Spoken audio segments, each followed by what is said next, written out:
Hello बच्चों, चलिए प्रश्न को पढ़ते हैं। एक कुटीर उद्योग निर्माता पेडेस्टल लैंप और लकड़ी के शेड बनाता है। प्रत्येक के निर्माण में एक रगड़ने या काटने और एक स्प्रेयर की आवश्यकता पड़ती है। एक लैंप के निर्माण में 2 घंटे रगड़ने काटने और 3 घंटे स्प्रेयर की आवश्यकता होती है, जबकि एक शेड के निर्माण में 1 घंटा रगड़ने काटने और 2 घंटे स्प्रेयर की आवश्यकता पड़ती है। स्प्रेयर की मशीन प्रतिदिन अधिकतम 20 घंटे और रगड़ने काटने की मशीन प्रतिदिन 12 घंटे के लिए उपलब्ध है। एक लैंप की बिक्री पर 5 रुपए और सेट की बिक्री पर 3 रुपए का लाभ होता है। यह मानते हुए कि सभी निर्मित लैंप और सेट बिक जाते हैं, बताइए कि वह निर्माण को प्रतिदिन कैसी योजना बनाए कि लाभ उसे अधिकतम हो या उसे अधिकतम लाभ हो। तो यहाँ पर हमें ये रेखिक प्रोग्रामन की समस्या दी गई है और हमें यहाँ पर इसका अधिकतमीकरण करना है। प्रश्न को हल करेंगे उसके पहले हम मुख्य अवधारणा लिखेंगे। तो यहां से लिखते हैं मुख्य अवधारणा। मुख्य अवधारणा में हम इस बात पर चर्चा करेंगे कि प्रश्न को किस प्रकार हल किया जाएगा और उसमें क्या हमारी क्रियाविधि होगी। तो यहाँ पर सबसे पहले हमारा काम क्या होगा? असमीका बनाना। असमीका का निर्माण, उसके बाद असमीका का हल। असमीका का हल, उसके बाद होगा कोणीय बिंदु। कोणीय बिंदु की सारणी। इस प्रकार से हमें इस प्रश्न को हल करना पड़ेगा। सबसे पहले असमीका का निर्माण करेंगे, उसके बाद असमीका को हल करेंगे, उसके बाद उसकी सारणी बनाएंगे, उसके बाद हमें इसका अधिकतम मान आसानी से ज्ञात हो जाएगा। तो सबसे पहले हम प्रश्न के लिए मानना पड़ेगा हमें हमसे एक तो पेडेस्टल लैंप और लकड़ी के सेट पूछे गए हैं, तो इन्हें इनकी संख्या एक्स और वाई मान सकते हैं हम। तो लिख लेता हूं मैं। माना माना एक्स लैंप तथा तथा वाई सेड उत्पादित किए जाते हैं। उत्पादित किए जाते हैं।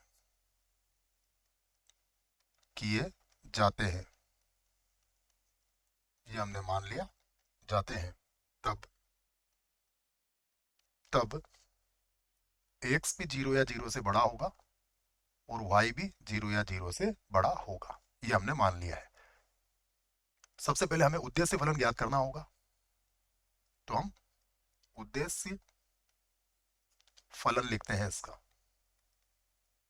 कि हमारा उद्देश्य क्या है। तो उद्देश्य फलन को हम z से व्यक्त करते हैं और z बराबर ये क्या हो जाएगा? देखिए कितने का लाभ मिल रहा है इस पर, 5 रुपए का, तो 5x, और सेट पर कितने का मिल रहा है? 3 रुपए का, तो ये हो गया 3y। और हमें इसका अधिकतम मान ज्ञात करना है।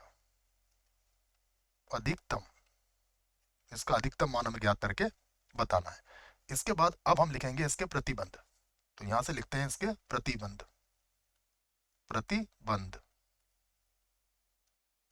प्रतिबंध में पहला प्रतिबंध होगा, देखिए क्या कहा गया हमसे कि सबसे पहले हम सवाल को एक बार और पढ़ लेते हैं।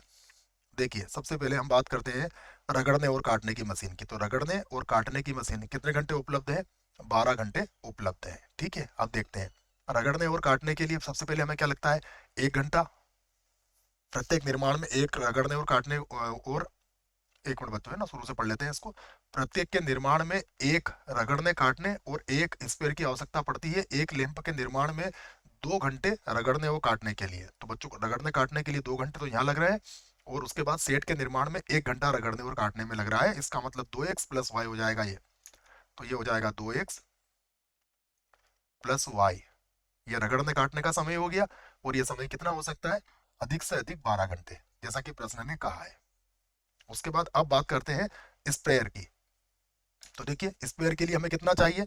स्पेयर के लिए हमारे पास है, सबसे पहले आवश्यकता पड़ती है 3 घंटे स्पेयर के यहाँ लग रहे हैं, और उसके बाद और 2 घंटे स्पेयर के यहाँ लग रहे हैं। बच्चों देखो 3 घंटे ये और 2 घंटे ये, और स्पेयर के लिए हमें कितने घंटे चाहिए? हमें चाहिए 20 घंटे ज़्यादा से ज़्यादा, तो ये हो जाएगा 3x प्लस 2y, और ये 20 घंटे से कम। ठीक है, ये बना देता हूँ मैं। ये हो जाएगा 3x प्लस का 2y, और ये छोटा या बराबर होगा किससे, 20 से। और उसके बाद x और y ये दोनों ही 0 या 0 से बड़े होंगे। तो ये हमने प्रतिबंध बना लिए हैं। अब हम इन प्रतिबंधों को हल करते हैं। तो सबसे पहला प्रतिबंध मैं यहाँ से लिख देता हूँ। जो पहला प्रतिबंध है 2x प्लस वाई छोटा या बराबर है 12 से। ठीक है, अब के हल क्षेत्र के लिए, के हल क्षेत्र के लिए हम इसको हल करेंगे। तो इसके हल क्षेत्र के लिए क्या होगा, देखो सबसे पहले इसके संगत समीकरण बनाएंगे। तो इसके संगत समीकरण, तो संगत समीकरण क्या होगा, ये होगा 2x प्लस वाई, और बराबर कितना हो जाएगा, 12 के। उसके बाद इस पर दो बिंदु ले सकते हैं हम। तो यहाँ पर लिख देता हूँ इस पर बिंदु। पहला बिंदु देखिए, यदि आपने x का मान 0 रखा तो y का मान 12 आएगा, तथा यदि आपने y का मान 0 रखा तो x का मान 6 आ जाएगा। तो 6,0 ये बिंदु हो गए। और यदि इसमें मूल बिंदु से संतुष्ट करवाएंगे तो ये मूल बिंदु को संतुष्ट करेगी। तो यहाँ से लिख लेते हैं हम कि असमीका मूल बिंदु 0, 0 को संतुष्ट करती है, संतुष्ट करती है।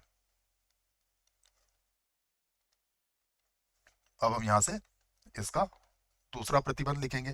दूसरा प्रतिबंध क्या है, ये है 3x प्लस 2y, और ये छोटा या बराबर होगा किससे, 20 से। के हल क्षेत्र के लिए, हल क्षेत्र के लिए, के लिए देखिए इसके हल क्षेत्र के लिए सबसे पहले हम इसके संगत समीकरण बनाएंगे। तो यहां से मैं इसके संगत समीकरण लिखूंगा। संगत समीकरण, संगत समीकरण। तो इसका संगत समीकरण क्या बनेगा, ये बनेगा 3x प्लस का 2y बराबर कितना होगा, 20।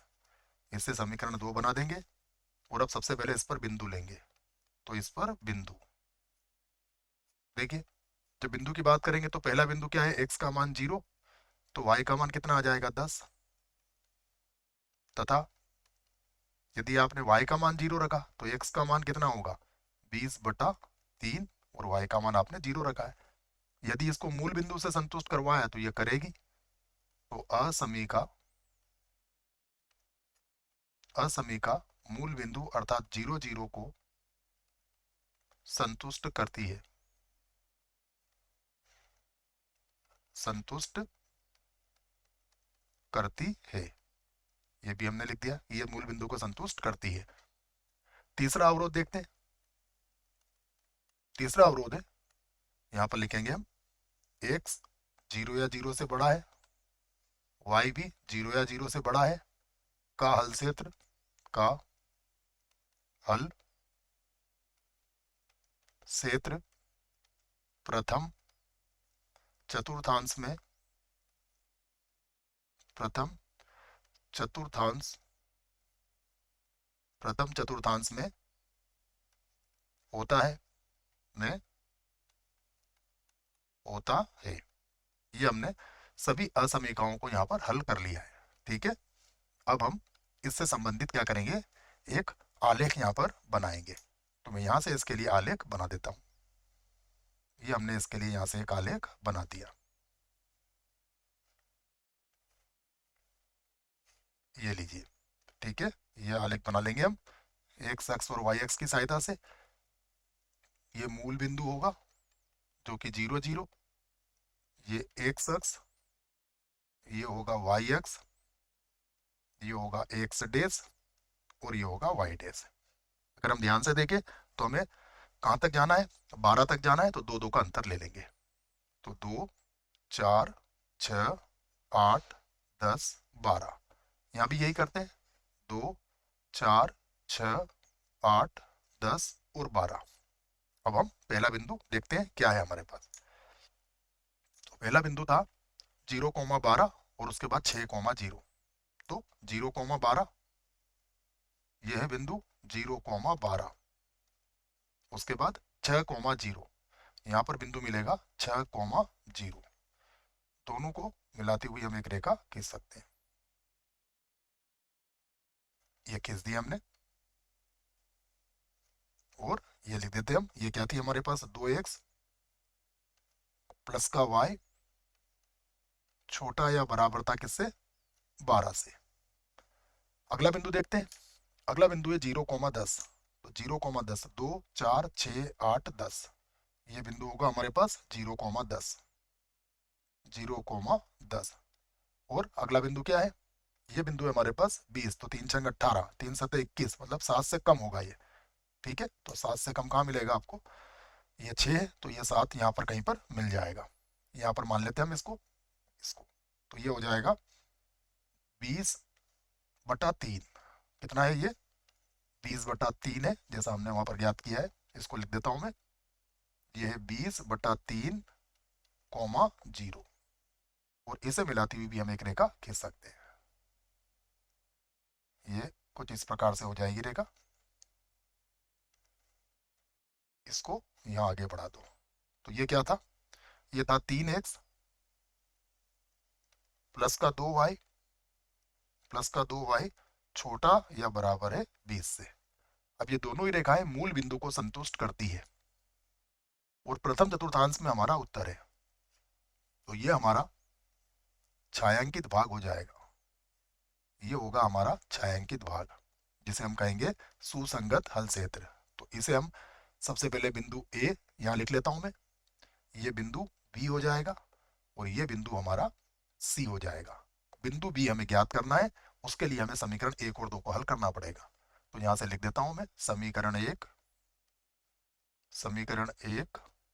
व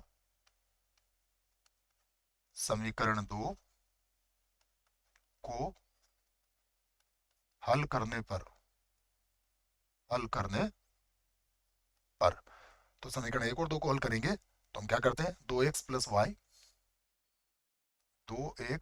वाई बराबर कितना है, 12। इसको तो वैसे ही रहने देते हैं। और नीचे वाली में अगर हम देखें तो इसी को 2 से गुणा कर लेते हैं बच्चों, यहाँ 2y आ जाएगा तो ज़्यादा अच्छा रहेगा। तो मैं क्या करता हूँ, इसी को 2 से गुणा कर देता हूँ। ठीक है, तो ये कुछ इस प्रकार हो जाएगी। यदि हमने इसको 2 से गुणा किया तो ये हो जाएगा 4x, ये हो जाएगा 2y और ये बन जाएगा 24। 2 से गुणा कर दिया हमने इसको, विलोपन से हल कर लेंगे इसको। और अब नीचे जो समीकरण नंबर 2 थी उसे मैं वैसे ही लिख देता हूँ। ये थी 3x प्लस का 2y और बराबर कितना था, 20। तो चिन्ह बदल देते हैं इसके। तो ये 2y से 2y कट जाएगा, यहाँ होगा x और यहाँ आ जाएगा 4। तो x बराबर 4 आ गया हमारे पास। अब x बराबर 4 पर यदि x का मान 4 रखा तो देखिए y का मान कितना आएगा, ज्ञात कर लीजिए आप। यहाँ रख लीजिए y का मान। तो 4, 8, 8, 12 में से 8 गए तो सॉरी बच्चों, 12 में से 4 गए तो 8, 8 को 2 से भाग लगाया तो फिर से हमें एक बार और बच्चों देखो, x का मान मैंने यहाँ पर कितना रखा, 4। तो 8, 12 में से 8 गए तो 4 बचेगा, इसका मतलब y का मान 4 आएगा बच्चों। ठीक है, तो ये हमारे पास एक और बिंदु आ गया है। यहाँ से अब हम कोणीय बिंदु की सारणी तैयार कर सकते हैं। तो मैं लिख लेता हूँ, यहाँ पर आ जाएगा कोणीय बिंदु। कोणीय बिंदु, ये कोणीय बिंदु आ गया। और यहाँ पर z का मान कितना है हमारे पास, 5x प्लस का 3y प्लस का 3y। और बिंदु लिख लेता हूं मैं। सबसे पहला बिंदु मूल बिंदु है जो 0, 0 है। दूसरा बिंदु हम ए लिख लेते हैं। दूसरा बिंदु ए है 6,0, ये हो जाएगा 6,0। बिंदु बी लिख लेता हूं मैं। बिंदु बी हमारा आया है 4,4। उसके बाद बिंदु सी लिख लेता हूँ। बिंदु सी है 0,10, जो दिख रहा है ग्राफ से हमें, 0,10। तो ये सब सारणी हमने यहाँ तैयार कर ही ली है। इसको चाहो तो इस प्रकार से बंद भी कर सकते हो, अन्यथा ये लीजिए, मैं इसको लगभग लगभग मैंने इसको यहाँ से बंद कर दिया है बच्चों। अब हम जेड के मान यहाँ से प्राप्त कर सकते हैं। तो 0 0 पर तो मान क्या आएगा, 0 ही आएगा। उसके बाद देखिए यहाँ पर 6 का पड़ा 5 बार बोलिए, तो इसके संगत मान कितना आ जाएगा, इसके संगत मान आ जाएगा 30। यहाँ पर देखिए 5 चौक 20, 20 और 4 3 12, तो ये 32 हो जाएगा। तो यहाँ पर कितना हो गया, 32। उसके बाद 10 का बड़ा 3 बार बोलोगे तो ये होगा 30। इसमें देखिए अधिकतम कहाँ आ रहा है, यहाँ पर देख लीजिए आप। तो यहाँ पर है आपके पास, ये है अधिकतम, ये मान है इसका अधिकतम, अधिकतम। तो अधिकतम मान हमें मिल चुका है। हम कह सकते हैं अतः, यहाँ पर हम लिख लेते हैं कि अतः अधिकतम लाभ,